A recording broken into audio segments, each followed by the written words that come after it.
Bueno, buenas tardes, gracias por la invitación, te saludo a vos y a la audiencia y bueno, acá estamos para compartir un poco.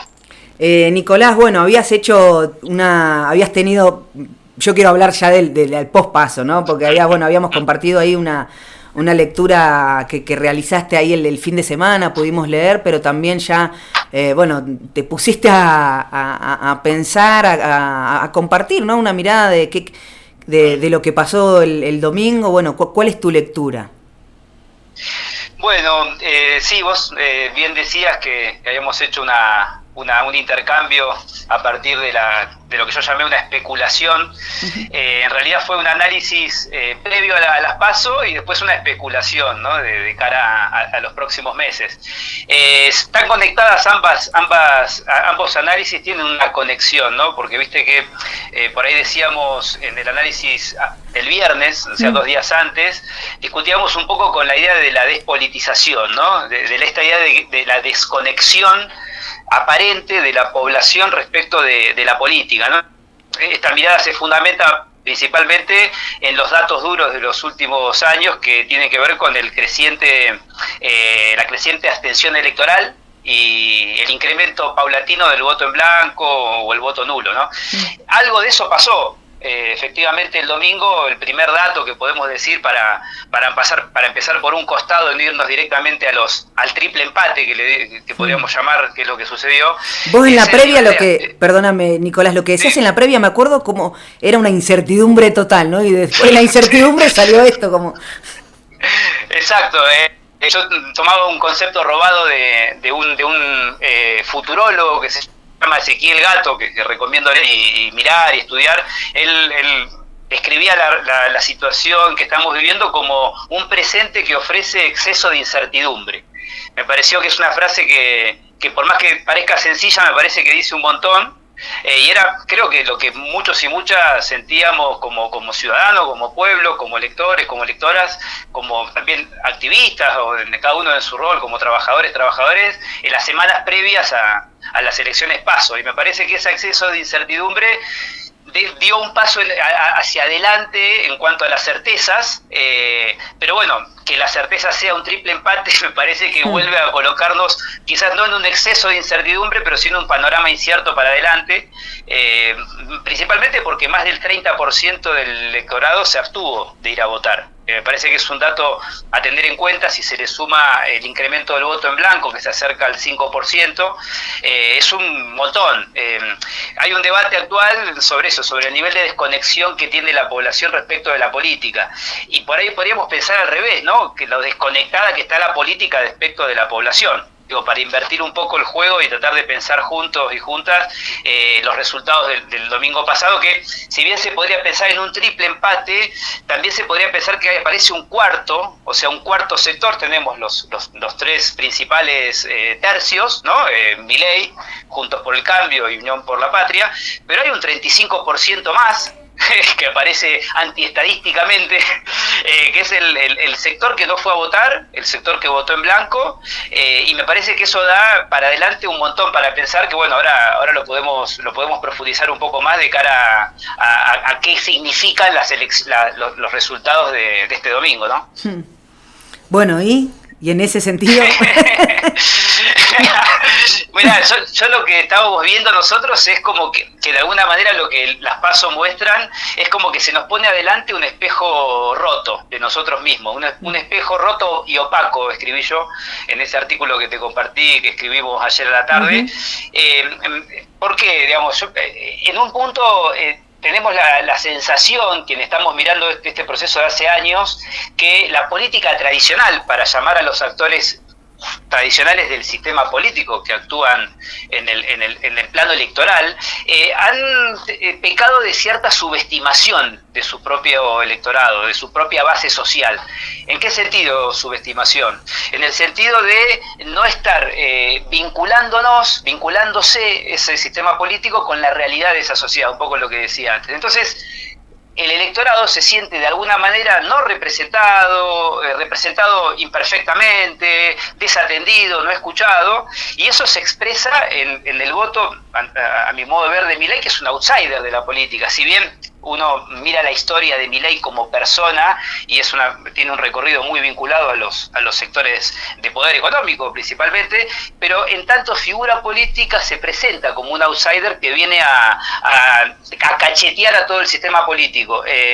Y me parece que la idea de la despolitización queda un poco descolocada, porque si miramos y bueno, con ciencia, sentimos que cada vez más la gente está opinando de la política. Es decir, con la proliferación de las redes sociales, las comunidades virtuales, las conversaciones, los intercambios, el poder decir de todo en cualquier lugar, hay una mirada política. Quizás no es la mirada que a un sector le guste o no nos sentimos cómodos con las opiniones políticas que tienen determinados sujetos en la arena social, en nuestro cotidiano, pero hay una mirada política y hay una interpretación de la realidad.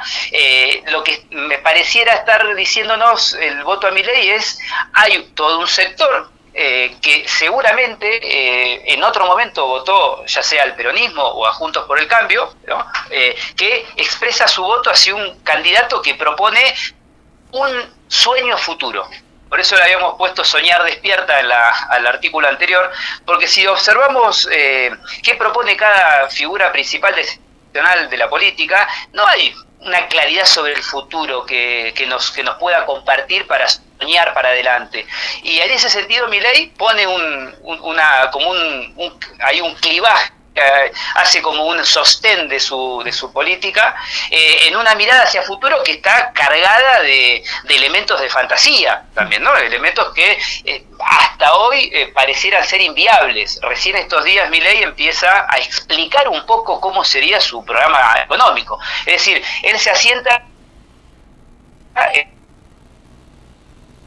Él se asienta y ahí te perdimos. A ver si te recuperamos. Nicolás, ¿me escuchás? Se nos fue ahí justito a ver si recuperamos la comunicación. Nicolás, ¿me escuchás? No, se cortó. Estamos dialogando con Nicolás de Ambrosi, bueno, escuchando a Nicolás de Ambrosi, sociólogo, analista político, bueno, su mirada, el análisis que hizo en los últimos días a propósito del resultado de Milei. La vamos a compartir en Proyector, como también esta nota, un poroteo hacia Disney, especulaciones post-paso es el título de este artículo, a ver si volvimos a establecer comunicación. Nicolás, ¿te recuperamos? ¿Estás ahí? Sí, está muy bien. Ahí, sí, estás ahí. Che, no, te escuchamos hasta las estimaciones, te perdimos ahí el último tramito.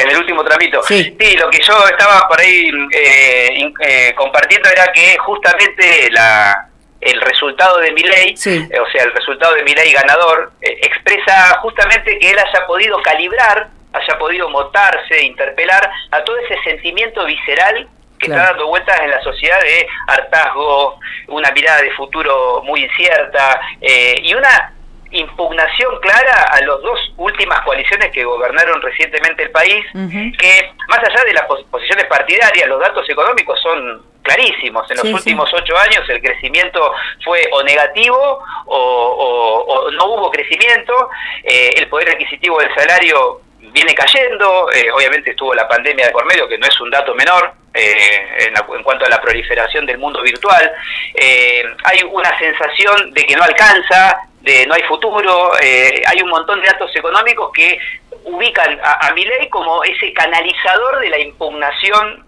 o la crítica o el descontento de las dos principales coaliciones de gobierno que han venido recientemente accediendo al poder, y me parece que ese dato hace también no solamente mirar a la sociedad, que creo que hay varios que están diciendo, bueno, ¿qué está pasando que no lo vimos, no? Porque la verdad que nos sorprendió a todos y a todas. Muy pocos encuestadores habían acertado en que Milei podía sacar más de 24 o 25 puntos, incluso creo que casi ninguno lo ubicó en primer lugar, digamos, en lo que sería el podio de las PASO, y ahora se abre todo un capítulo para adelante sobre qué van a hacer cada uno de los actores políticos, y el menú que tienen es bastante acotado, sinceramente.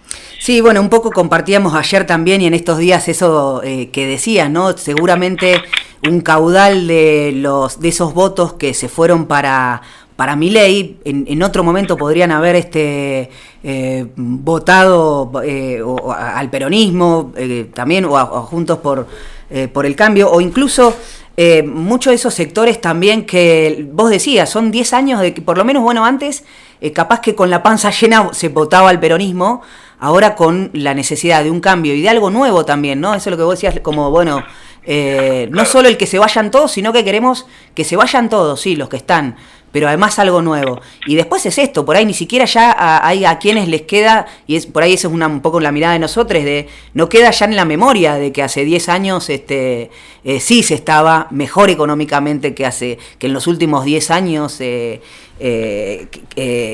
se transitaron, ¿no? Bueno, con el macrismo primero, con la pandemia después, con la mala administración ahora, digamos, pero claramente... por lo menos acá también tenemos ahí como decir, bueno, ese electorado se fue ahí. Ahora, el escenario, y con esto cerramos, por ahí no, esto ya una inquietud más allá de tu artículo compartido, es bueno, ¿qué es lo que te imaginás, digamos, acá 60 días, que se puede hacer para cambiar este escenario? ¿Qué hacen las otras fuerzas políticas? ¿Qué Milei es su piso?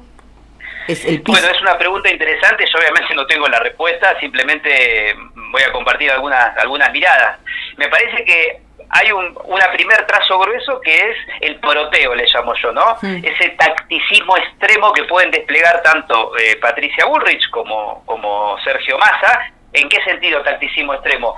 Tratar de manotear votos de las diferentes canastas que quedaron con cierta disponibilidad a cambiar su voto, ¿no? Ya sea el conjunto de la abstención, el conjunto de votos en blanco, los votos de la reta, algunos votos de la izquierda, los votos de quienes no pasaron las PASO. Ahí hay una canasta donde pueden llegar a manotear, digamos, algunos de los votos. Ahora, ¿alcanza con eso o hay que cambiar la estrategia?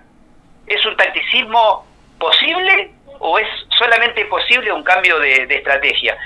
Me interesa mucho pensar la idea de hegemonía imposible que comparte generalmente Fernando Rosso, que escribió un libro al respecto, donde las dos coaliciones ninguna se impone sobre la otra. Bueno, ahora salió un tercer actor que viene como a intentar desempatar, digamos. Y me parece que ahí hay un cuarto actor, que es el Fondo Monetario Internacional, porque si nosotros pensamos un gobierno a cargo de Massa, ¿no?, en términos operativos y políticos, que es el próximo que es el candidato, el plan platita que les suelen decir los analistas medio chicaneramente, ¿no?, empezar a repartir plata a la gente que no llegamos a fin de mes, se puede hacer cumpliendo al FMI, porque el lunes lo primero que hizo Massa no fue repartir un bono para los trabajadores formales, un aumento en las asignaciones, lo que hizo fue devaluar, básicamente. Entonces, alcanza con la frazada corta para cumplirle al FMI y al mismo tiempo poder hacer una distribución de dinero, de recursos, para que esos votantes que están mal económicamente puedan tener una expectativa de mejora material con la candidatura de Unión por la Patria. Son preguntas que quedan en el aire, y me parece que la tiene complicada porque la frazada es corta y va acelerándose un Milei que va explicando su programa. Entonces me parece que ahí el gran desafío es explicar, hacer entendernos en los programas económicos que tienen una mirada más, digamos, participativa del pueblo, una mirada más, digamos, donde el ajuste no sea la única variable para desarrollar una economía, empezar a encontrarse, a conversar, a intercambiar y principalmente escuchar a quienes están enojados y enojadas, porque creo que lo peor que se puede hacer es estigmatizar, culpabilizar, segregar a esas personas que, por ejemplo, votaron a Milei. Hay que ir a escucharlas, convocarlas, conversar y explicar que el plan de dolarización, que ya está en curso, porque en definitiva hoy el dólar a 800 pesos es una consecuencia también de las PASO y de la devaluación de Massa, no es un futuro viable para la Argentina, por lo menos es una opinión ya esta personal en términos económicos. Me parece que tenemos 60 días de explicación y también, bueno, ver qué sucede, porque van a quedar 5 listas en octubre. Antes había 20 y pico, más o menos. Ahora van a quedar 5. Bueno, creo que se va acortando un poco la posibilidad de decir, bueno, cada uno propone una esquema, una mirada, una propuesta distinta. Bueno, contrastemos con el programa, que me parece que es una de de las exigencias que la gente está pidiendo también. Bueno, ¿qué vamos a hacer? ¿Qué proponen? Me parece que ahí está el desafío para todos, fuerza y para la gente en general, de poder salir de esto fortalecidos y fortalecidas, y no entrando en una visión distópica de un futuro que nos puede llevar puesto. Nicolás, la seguimos seguramente. Te agradecemos mucho por tu tiempo, bueno, y compartir estas lecturas con la oyentada de Nosotres Lesotres. Te mando un abrazo.